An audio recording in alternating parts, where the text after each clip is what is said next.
تو ہمارے ہاں کچھ لوگ سمجھتے ہیں کہ سخاوت صرف رمضان میں ہی کرنی ہے، اور رمضان میں ثواب زیادہ ہے، ورنہ راشن ونڈن والے لوگ کو عیدوں بعد بھی بھوک لگ دیجئے، عید کے بعد بھی اسی طرح ہی غریب کے ساتھ پیٹ ہوتا ہے، لیکن توجہ نہیں۔ علم کا لغوی معنی جاننے کے ہوتے ہیں۔ علم حاصل کیا جاتا ہے کسی چیز کی معرفت کو حاصل کرنے کے لیے۔ جب ہم کوئی علم حاصل کرتے ہیں تو ہم یہ چاہتے ہیں کہ ہمیں اس چیز کے نفع اور نقصان کا پتہ چل جائے، اور جب ہم دینی علم حاصل کرتے ہیں تو اس کا مقصد یہ ہوتا ہے کہ ہمیں رذائل اور خسائل ان دونوں کی خبر ہو جائے، خیر کیا ہے شر کیا ہے اس میں تمیز کا ملکہ ہمیں نصیب ہو جائے، اچھائی اور برائی کھل کر ہمارے سامنے واضح ہو جائے۔ یہ مقصود ہوتا ہے علم سے۔ علم سے، تعلیم سے مقصد زیادہ باتیں کرنا نہیں ہوتا۔ ایک آدمی بہت زیادہ باتیں کرتا ہے تو شاید بڑا عالم ہے، ایک شخص بہت زیادہ گفتگو کرتا ہے تو اس کے پاس معلومات زیادہ، ایسا نہیں، بلکہ حضرت عبداللہ ابن مسعود رضی اللہ تعالیٰ عنہ سے جب کسی نے پوچھا تھا کہ بڑا عالم کون ہوتا ہے، تو آپ فرمانے لگے جو رب سے زیادہ ڈرے وہ بڑا عالم ہے۔ اور دلیل انہوں نے یہ دی کہ اللہ کریم نے قرآن مجید میں فرمایا ہے کہ انما یخشی اللہ من عبادہ العلماء، اللہ کے بندوں میں سے جو عالم ہیں وہ رب سے ڈرتے ہیں۔ تو دینی تعلیم، اس کی معلومات حاصل کرنے کی کوشش کریں، صحیح کریں۔ قرآن مجید کی ایک آیہ کریمہ کا کچھ حصہ جو میں نے تلاوت کیا، اس میں اللہ کریم نے فرمایا اپنے محبوب سے، کہا وَقُلْ رَبِّ زِدْنِي عِلْمًا، اے محبوب آپ میری بارگاہ میں یہ دعا مانگیں، آپ یہ عرض کریں کہ اے رب میرے علم میں اضافہ کر دے، اے مالک میرے علم میں اضافہ کر دے۔ بہت ساری چیزیں ایسی ہوتی ہیں جن کی زیادتی ٹھیک نہیں ہوتی، وہ زیادہ ہو جائیں تو نقصان کرتی ہیں، لیکن علم ایک ایسی چیز ہے کہ جس کے بارے میں رب کریم نے کہا کہ محبوب آپ دعا مانگیں کہ آپ کو زیادہ علم دیا جائے۔ اور پھر علم ایک ایسی چیز ہے کہ کوئی بھی آدمی یہ دعویٰ نہ کرے کہ میں نے بڑا حاصل کر لیا ہے، میری اب تکمیل ہو گئی ہے، میں اب مکمل ہو گیا ہوں۔ جن کو اللہ نے غیب کے خزانوں کی کنجیاں دی ہیں نا، ان سے بھی رب کریم نے کہا ہے کہ محبوب آپ دعا کریں کہ مالک میرے علم میں اضافہ کر دے۔ تو جب وہاں تک یہ بات ہے تو پھر عام آدمی کو بھی چاہیے کہ وہ اپنی معلومات میں اضافے کا شوق پیدا کرے۔ اور تیسری بات یہ کہ جو حضور کے علم شریف پر بات کرتے ہیں وہ بھی اس آیت سے سیکھیں کہ حضور کا علم تو ہر روز رب اس میں اضافہ فرما رہا ہے، تو ہر روز اضافہ ہو رہا ہے۔ وَلَلْآخِرَةُ خَيْرٌ لَكَ مِنَ الْأُولَىٰ، ہر روز ترقی ہو رہی ہے حضور کے علم شریف کی بھی۔ تو ہمارے ہاں زیادہ تر لوگ بات اس لیے سیکھتے ہیں کہ میں کوئی کہیں سے مسئلہ سیکھوں گا پھر جا کے اپنی مسجد کے امام کو تنگ کروں گا کہ وہاں تو میں یہ سن کے آیا ہوں تو یہاں یہ کام کیوں نہیں ہوتا، میں کوئی بات سیکھوں گا تو پھر میں اس سے بحث کا دروازہ کھولوں گا۔ علم کا مطلب ہی اپنے آپ کو سنوارنا ہے۔ معلومات حاصل کرنے کا مطلب یہ کہ آپ کے عمل میں پختگی آئے، آپ کے کردار میں پختگی آئے، آپ نے جو سیکھا ہے آپ اس کے مطابق اپنے آپ کو ڈھالیں۔ مسلم شریف میں موجود ہے، نبی پاک صلی اللہ علیہ وسلم نے دعا مانگی ہے، اے اللہ میں اس علم سے تیری پناہ مانگتا ہوں جو علم تو ہو پر نفع والا نہ ہو۔ جس بندے کے علم نے اسے نفع نہیں دیا، وہ کچھ سیکھ نہیں سکا اس سے، تو اس کا علم کسی کو کیا نفع دے گا؟ جب خود سے اس نے، اور صوفیہ کرام تو فرماتے ہیں کہ جو لوگ بڑی معلومات حاصل کر لیں، بڑی باتیں سیکھ لیں، پنچایت میں کسی کو بولنے نہ دیں، گھر میں کسی کو بولنے نہ دیں، بہت سارے لوگ تو علماء کو بھی مشورہ دیتے ہیں، بڑی باتیں کرے لیکن عمل کے لحاظ سے بندہ زیرو ہو تو اہل دل فرماتے ہیں اس کی صحبت سے بچو۔ اسے بڑا پتہ ہے، بڑی باتیں آتی ہیں، بڑی باتیں کرتا ہے، لیکن گفتگو کی حد تک تو بہت بڑا ہے، عمل کے معاملے میں صفر ہے. بہت سارے لوگ مسجد کے حجرے میں میٹنگ ہو رہی ہوتی ہے اور وہ لمبی لمبی دلیلیں اور مشورے دے رہے ہوتے ہیں, نماز کا ٹائم آ جائے تو اٹھ کے چلے جاتے ہیں, کہتے ہیں میں اپنے محلے دی مسیتیں پڑھنی ہیں. کئیوں کو کام یاد آ جاتا ہے. فرمایا کہ شخص کے پاس معلومات بڑی ہوں لیکن عمل کے معاملے میں بندہ زیرو ہو تو اسے بچنا کیوں؟ اس لیے کہ اگر پڑھا لکھا آدمی بے عمل ہو نا تو وہ اپنی بے عملی پر بھی دلیلیں پیش کرتا ہے. وہ کہتا ہے میں یہ کام نہیں کرتا تو یہ میرے پاس دلیل ہے. وہ تو بے عملی کو بھی مزین کر دے گا معاذ اللہ. تو دینی تعلیم ایک تو حاصل اس لیے کریں کہ ہم نے اپنے آپ کو سنوارنا ہے, اور دوسرا علم کا شوق طبیعت میں ہو. دیکھیں نا, اللہ کے حبیب صلی اللہ علیہ وسلم نے فرمایا ہے کہ جو علم کے رستے پہ چل پڑا وہ جنت کے رستے پہ چل پڑا ہے. جمعوں میں محفلوں میں کانوں کے ذائقے کے لیے نہ آئیں, اس لیے آئیں کہ میرے علم میں میرے عمل میں یہ کوئی اضافے کی بات بنے گی, میں کوئی نصیحت حاصل کروں گا تو میرے دل کا زنگ اترے گا. ہمارے ہاں یہاں لوگ مزے کے لیے آتے ہیں اور آج کل لوگ فوٹو کے لیے آتے ہیں. ان دو کاموں سے نکل کر خالص اصلاح کی نیت سے علم کا شوق. ہمارے ہاں تیزی سے ایک حرکت کی گئی, علماء کا وقار خراب کیا گیا اور لوگوں کو دینی علوم سے دور کیا گیا, اور اس میں بعض بیچارے واعظین اور خطباء نے بھی کردار ادا کیا جب جعلی پیر کی تعریفیں کھول کے کی, اور اسے پتہ نہیں کہاں تک. یہ اسٹیج ہوتے ہیں نا, ان میں کوئی بندہ اچھا لگے بھی تو اس کے لیے دعا کرنی چاہیے, تعریفیں نہیں کرنی چاہیے. تعریفیں اس کا کوئی فائدہ نہیں ہے. اس بندے کو تو دعا کا فائدہ ہے. اگر آپ کو اچھا لگ رہا ہے تو اسے دعا دیں, اس سے زیادہ کچھ نہیں کریں. اور ہمارے ہاں جناب وہ نقیب محفل بیچارے کی شامت آ جاتی ہے اگر تعریفیں تھوڑی کریں تو کہتے ہیں انہوں تو نام ہی نہیں لینا ہوتا. وہ بھائی اس کے نام لینے سے آپ کا قد اونچا ہوتا ہے. تو علم اور عالم ان دونوں چیزوں سے قوم کو دور کیا گیا. دینی تعلیمات کا فقدان ہے. جو میٹرک تک لوگ 60-70 کتابیں پڑھ جاتے ہیں انہیں بھی قرآن پاک ٹھیک سے نہیں پڑھنا آتا. دور کیا گیا. آپ مجھے بتائیے, چلیں ایک مسجد ہی آپ دیکھ لیں, اس مسجد کے اندر اگر ایک طرف ایک عالم دین مشکات شریف کھول کے بیٹھے ہوں, حدیث پاک کا درس ہو رہا ہے, یا بہار شریعت کھول کے بیٹھے ہیں, فقہی مسائل بیان کی, اور اسی مسجد میں ایک بابا دی جبہ پہن کے تگڑا سا بڑی سی پگڑی باندھ کے اور 500 دانے والی تسبیح لے کے بیٹھے ہیں. اب ایک بندہ اندر آتا ہے تو وہ کدھر جائے گا, عالم کی طرف کہ بابا جی کی طرف؟ وہ کیوں جا رہا ہے بھلا بابا جی کی طرف؟ وہ اس لیے کہ ہم نے اسے یہ بتایا ہی نہیں کہ جس طرح سبحان اللہ سبحان اللہ سبحان اللہ پڑھنا عبادت ہے نا, اسی طرح دارابا پڑھنا بھی عبادت ہے. اسے ہم نے بتایا نہیں کہ جب تک علم کے رستے میں رہنا بھی عبادت ہے, جب تک اسے یہ سمجھ نہیں نہ آئے گی کہ جس طرح وظائف کی کتاب پڑھنا عبادت ہے اسی طرح مشکات شریف پڑھنا بھی عبادت ہے, حدیث بخاری کا درس لینا بھی عبادت ہے, مسلم شریف کی احادیث پر اپنے اساتذہ سے بیٹھ کر دروس پانا بھی عبادت.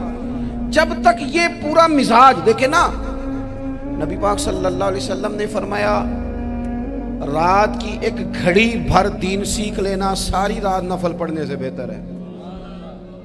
اب ہمیں سمجھنا چاہیے کہ کتاب پڑھ کے بھی بندہ رب رسول تک پہنچ سکتا ہے. کتاب و سنت رستہ آسان کرتے ہیں, لیکن ہمارے ہاں کیا مزاج دیا گیا ہے, بابا جی کے پاس چلو, اور ضرور جائیں بابا جی اگر نیک ہیں تو منع کوئی نہیں کر رہا, لیکن جو سوچ ہمیں حضور نے دی ہے ہم نے اسی سوچ کے مطابق اپنے معاملات کو ترتیب دینا ہے نا.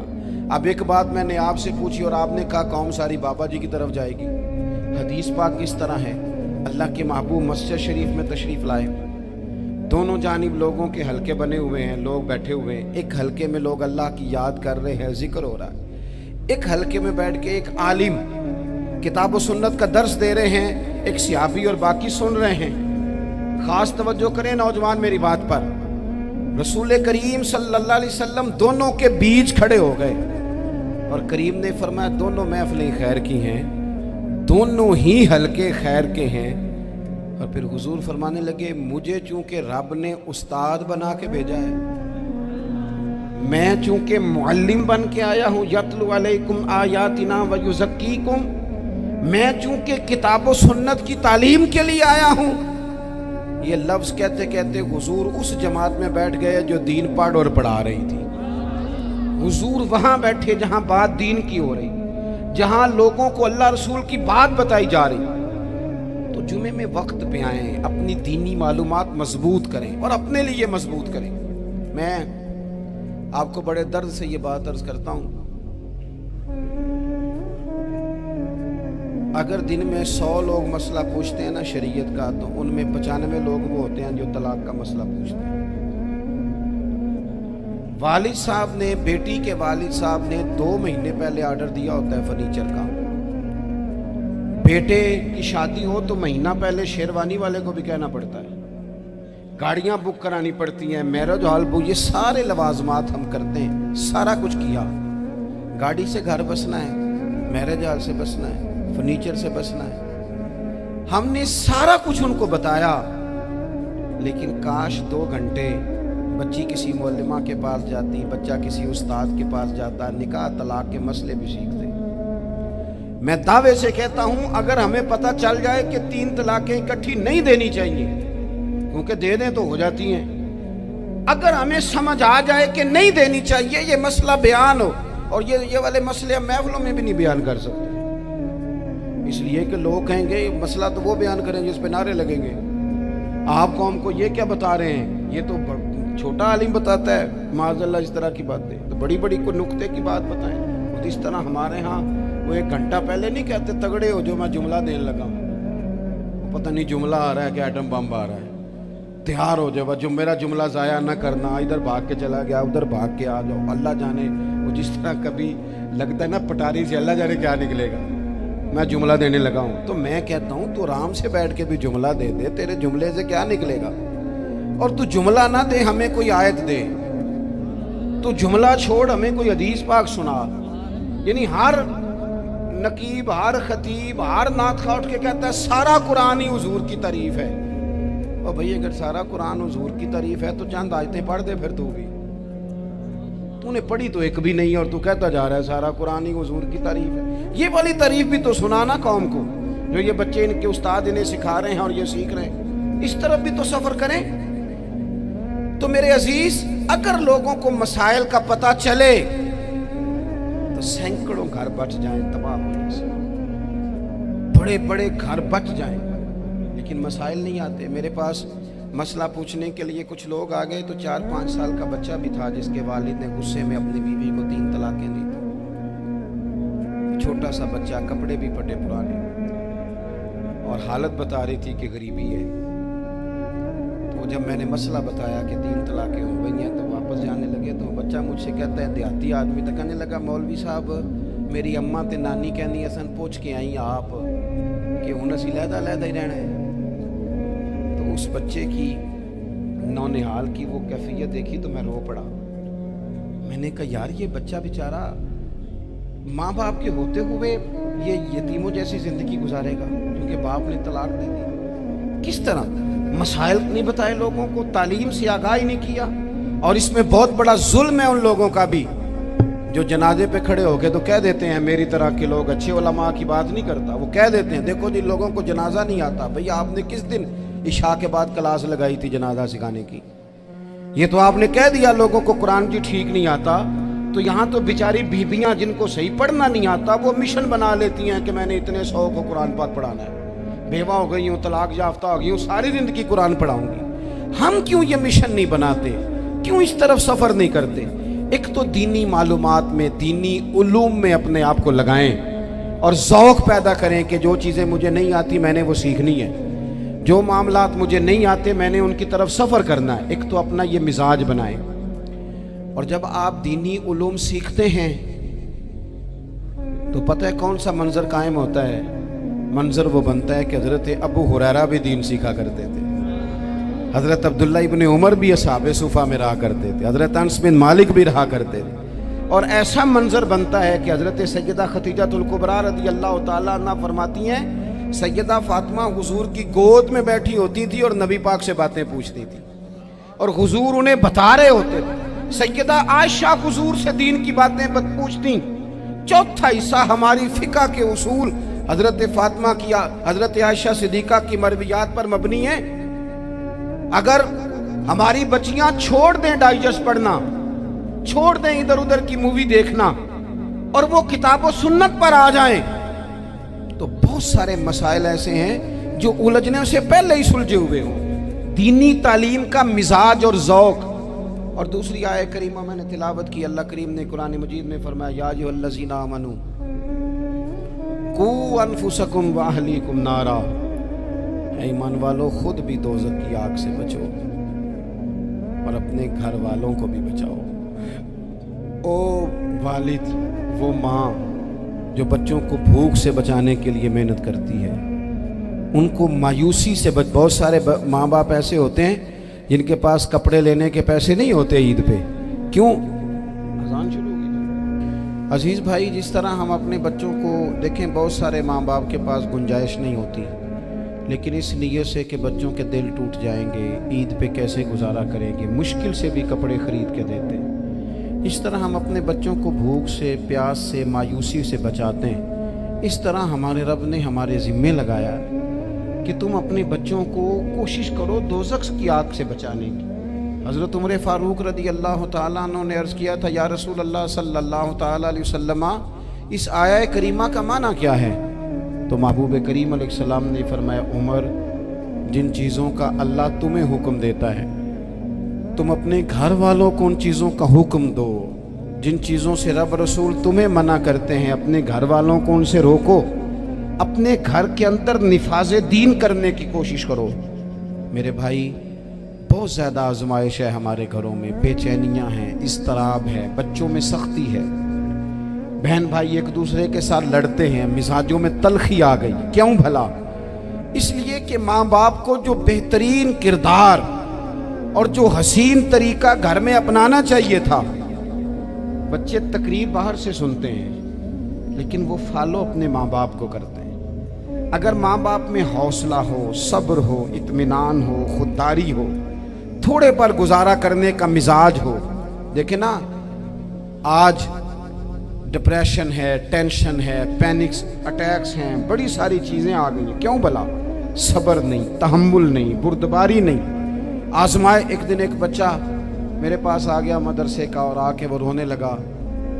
میرے گھر والے کہنے لگے کھانا چھوڑ دیں، پہلے اس کی بات سن لے. میں نے کہا پتر کیا ہوا؟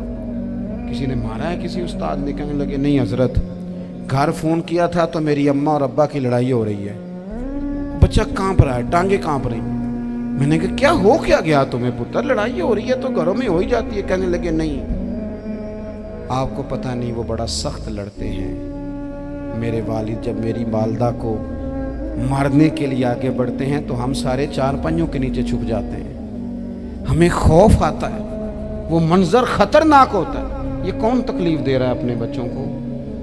یہاں بیٹھے ہمارے ہاں میلوں دور رہتے تھے اس کے گھر والے، تو وہ تکلیف میں تھا، تو گھر میں کیا کیفیت ہوگی؟ اگر حوصلہ ہو، صبر ہو، قناعت ہو، اللہ کے دیے ہوئے تھوڑے رزق پر ہمیں راضی رہنا آتا ہو، ہمارے گھروں میں سکون آئے، اطمینان آئے. ہم جو زندگی بڑی خوشی خوشی گزار سکتے ہیں، ہمارے مزاجوں کا لالچ، ہماری طبیعتوں کی بے راہ روی، ہماری جھوٹی انا کا بت، ان ساری چیزوں کو ختم کر دیتا ہے. اپنی زندگی کے اندر اگر ہم وہ کردار اپنے بچوں کو دیں جس کردار میں موبائل بھی ہو، جس میں گاڑی بھی ہو، جس میں پیسے بھی لا کے ابا دراز میں رکھتا ہو، لیکن والد کا گھر میں مصلی بھی موجود ہو، اس کی کوئی تسبیح بھی ہو، وہ یہ بھی کہتا ہو کہ خدا نے اپنے فضل سے آج 5000 دیا ہے تو اس میں 1000 غریبوں کا بھی ہے، اس میں تھوڑا سا میں نے اللہ کی رضا کے لیے بھی رکھا ہے. اگر کوئی مشکل آ جائے تو وہ باپ اور ماں کو صبر کرتا ہوا دیکھتے ہوں. اگر ایک باپ کر بات کرے تو دوسرا برداشت کرتا ہو. خدا را اپنی اولادوں کو اس اذیت کا شکار نہ کرو. اپنے گھروں کے اندر وہ خودداری، وہ پیار، وہ وقار، وہ محبت، وہ انداز. آپ تھکے ہوئے ہیں، کوئی شک نہیں، آپ بہت سارے مسائل کا باہر شکار ہوں گے، کوئی شک نہیں، لیکن آپ باہر سے تھک کے آئے ہیں. اور اگر آپ باہر اپنی فیکٹری کے مالک ہیں اور دفتر کے بڑے ہیں تو گھر میں بھی تو آپ بڑے ہیں نا. آپ کی ماں بھی تو انتظار کر رہی ہے، اس نے بھی تو دکھڑا سنانا ہے نا آپ کو. آپ یہ دیکھیے کہ آپ کے بچے بھی تو انتظار کر رہے ہیں، وہ چاہتے ہیں کہ ابا آ کے بیٹھیں تو ہم ان کے سینے پہ چڑھ کے تھوڑا کھیلیں۔ آپ کی اہلیہ منتظر ہیں۔ کچھ باتیں بیوی کسی اور سے نہیں کہہ سکتی، صرف اپنے شوہر سے کہتی ہے، لیکن وہ تو آتے ہی جلال میں آ گئے صاحب، وہ کہنے لگے تو بڑی نالائق ہے، میں تھکا ماندہ آیا ہوں اور تو نے مجھے کہانی سنا دی ہے۔ وہ اس خاتون سے شدت کے ساتھ پیش آنے لگے۔ میرے رسول پاک کی حیات نور کو دیکھو، حضرت ام ایمن حضور کی رضائی والدہ ہیں، ان کی بھی خدمت ہو رہی ہے۔ حضرت حلیمہ سعدی آ رہی ہیں تو خدمت ہو رہی ہے۔ حضرت عباس حضور کے چچا ہیں تو کریم فرماتے ہیں میرے چچا ہیں باپ کی جگہ پہ۔ حضور دوست احباب صحابہ غلاموں سب کے ساتھ پیار کر رہے ہیں۔ 9 ازواج مطہرات ہیں گھر کے اندر، اور کیفیت یہ ہے کہ حضور صرف ان کی ضرورتوں کا ہی خیال نہیں کرتے، خواہشات کا ہی خیال نہیں کرتے، بلکہ میرے کریم کا طریقہ یہ ہے کہ کوئی بندہ آج بول کیا رہا ہے، وہ کہاں کھڑا ہے آج، اس کے جملے کس طرح کے، اس کا لہجہ کس طرح کا ہو گیا ہے اور اسے ٹھیک کیسے کرنا ہے، محبوب اس کا خیال فرماتے، توجہ کرتے۔ میں کہتا ہوں کہ ہم سب کو شوق آیا ہے آرام کرنے کا۔ میں صبح 11 بجے سے پہلے اپنے گھر سے نکل آیا تھا، اور یہ وقت آ گیا ہے اور رات کو خدا جانے کس وقت گھر پہنچنا ہے۔ کئی دفعہ کیفیت یہ ہوتی ہے کہ گاڑی سے اترتے ہیں تو پھر دل کرتا ہے کہ کوئی اٹھا کے چلائے نہ کبھی۔ اس کے باوجود بہت سارے لوگ ناراض رہتے ہیں کہ ہم سے مل کے نہیں گئے، فوٹو نہیں کھنچوا کے گئے، فلانی جگہ چائے نہیں پی کے گئے۔ یہ تسلسل ہے، لیکن میں جتنا مرضی تھکا ماندہ گھر جاؤں گا نا، کبھی ایسا نہیں ہوا کہ میں گھر جاؤں تو بڑی ٹینشن میں جاؤں۔ میری گھر والی ایک دن مجھ سے کہنے لگی آپ نے کبھی نہیں کہا کہ میں تھکا ہوا آیا، بندہ تھک بھی تو جاتا ہی ہے، کبھی کہاں کرے نا۔ میں نے اسے کہا پتہ کیوں نہیں کہتا، اس لیے نہیں کہتا کہ میں نہیں چاہتا کہ میرے بچے یہ کہیں کہ ہم نے دین نہیں پڑھنا، ہمارا باپ تو بڑی مشکل میں ہے۔ ہم اپنے کام کے بارے میں اپنے گھر میں شکوے کرتے ہیں۔ آپ کسی بچے سے پوچھ لیں کون سا کام کرنا ہے، کہنا جڑا ابا جی کر دے رہے ہیں وہ نہیں کرنا۔ کیوں کہ ابا جی ہر روز تو کہتے ہیں میں بڑا الجھ گیا ہوں، یہ کام بڑا مشکل ہے۔ میں چاہتا ہوں کہ میں اپنے بچوں کو یہ بتاؤں کہ پتر میں تو جدھر جاتا ہوں پھول ہی پھول ہیں، میں تو جدھر سے گزرتا ہوں محبت ہی محبت ہے، میں تو جدھر سے دیکھتا ہوں دعائیں ہی ملتی ہیں، تاکہ ان کا شوق پیدا ہو۔ میرے عزیز آپ تھوڑا سا دل بڑا کریں۔ اگر آپ ایک کی وجہ سے پورا گھر سکون میں آ جاتا ہے تو آپ دل بڑا کیوں نہیں کرتے؟ جگہ ڈھونڈتے ہیں بس مجھے کوئی تنگ نہ کرے، کوئی میری باپ ماں بدولت کو کوئی پریشان نہ کرے۔ بخاری شریف سنیے، حضرت عائشہ صدیقہ رضی اللہ تعالیٰ عنہ بیٹھی ہے، حضور فرمانے لگے عائشہ آج ایک بات نہ بتاؤں تمہیں؟ یا رسول اللہ بتائیے۔ حضور فرمانے لگے جب تم مجھ سے ناراض ہوتی ہو تب بھی مجھے پتہ چل جاتا ہے، اور جب راضی ہوتی ہو پھر بھی پتہ چل جاتا ہے۔ تو حضرت سید عائشہ صدیقہ بات سن کے بڑی خوش ہوئی، یا رسول اللہ وہ کیسے؟ حضور فرمانے لگے کبھی کبھی تم قسم اٹھاتی ہو۔ یا رسول اللہ ہاں۔ فرمایا جب ہوتی ہو نا راضی خوش تو پھر کہتی ہو مجھے رب محمد کی قسم صلی اللہ علیہ وسلم، پھر تم میرے نام کے ساتھ رب کریم کا نام ملا کے قسم اٹھاتی ہو، رب محمد کی قسم۔ یا رسول اللہ بالکل ایسے ہی ہے۔ اور فرمایا جب تمہارے دل میں کوئی بات ہوتی ہے نا تو پھر تم کہتی ہو مجھے رب ابراہیم علیہ السلام کی قسم، پھر تم رب محمد نہیں کہتی۔ یہ بخاری مسلم میں موجود ہے۔ حضرت عائشہ صدیقہ نے تو بات سنی تو کھل گئی طبیعت، کہنے لگی کریم صدقے جاؤ، یہاں تک خیال فرماتے ہو، کس کے جملے کہاں پہنچ گئے یہاں تک خیال ہے۔ فرمایا مجھے پتہ چل جاتا ہے کہ تمہاری کیفیت کیا ہے، کہاں کھڑی ہو۔